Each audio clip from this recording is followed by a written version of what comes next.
comme d'habitude, une petite pause café de temps en temps pour faire avancer les choses. En ce moment, on est déjà en juillet. Et comme je l'ai dit, en juillet, approchent les vacances et donc un certain nombre de choses vont ne pas se filmer forcément. Du coup, là, je vais faire rapidement un tour d'atelier. C'est un peu le bazar dans mon atelier parce que j'ai beaucoup de trucs en cours.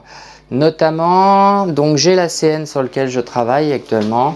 C'est un peu le beans comme vous pouvez le voir. Donc là, le moteur, bon, vous l'aviez déjà vu.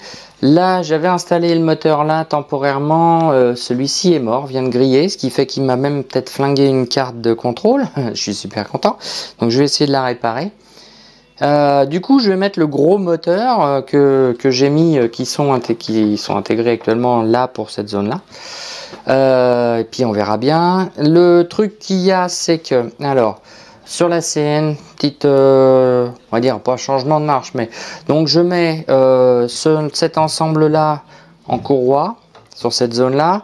Là pour le Y aussi.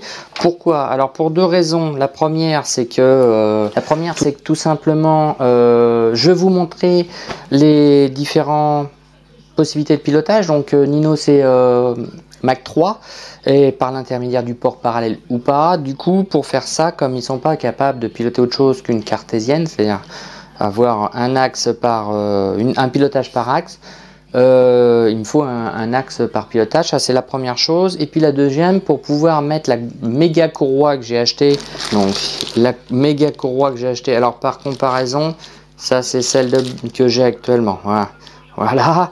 Donc celle-là fait 16 mm de large et le pas est de 5, mais bon, ça c'est pas gênant puisque c'est en fonction du nombre de dents que ça va changer. Par contre, celle-là est renforcée métal, mais c'est pas du Kevlar, c'est vraiment renforcé métal. Et avec celle-là, je veux faire le système Core XY. Et pour ce faire, il va falloir que je fabrique quelques trucs. Donc je vais utiliser cette version là pour au moins pré-usiner ou tracer dans l'alu avant de faire les découpes et les perçages les différents éléments qui vont me manquer pour pouvoir passer en Core XY. Ça c'était la première chose, pas trop s'attarder. Ensuite j'ai bien avancé un peu aussi sur l'imprimante 3D que je fais pour Eric. Salut Eric. Donc le Z est fait, donc la plaque n'est pas fixée, c'est pour ça que ça fait un bruit de dingue.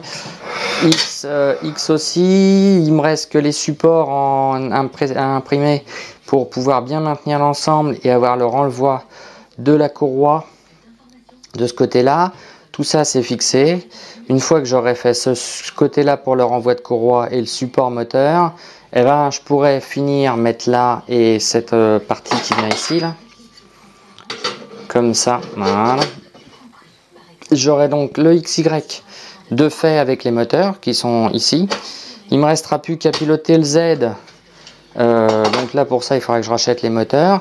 Dans l'objectif de mettre une planche ici ou une plaque qui me permettra d'éventuellement mettre l'électronique, mais ça je verrai avec Eric.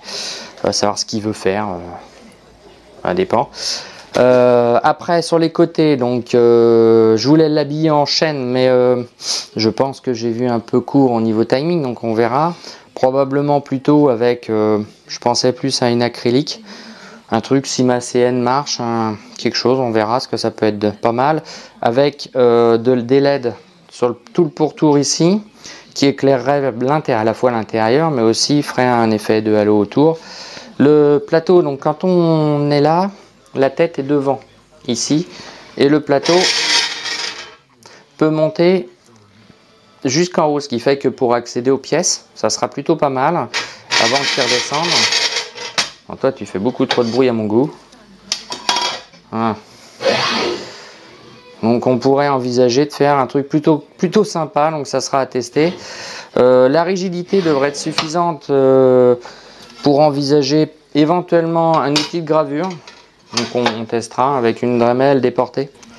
Donc ça, c'est deux projets qui sont en parallèle. J'ai en même temps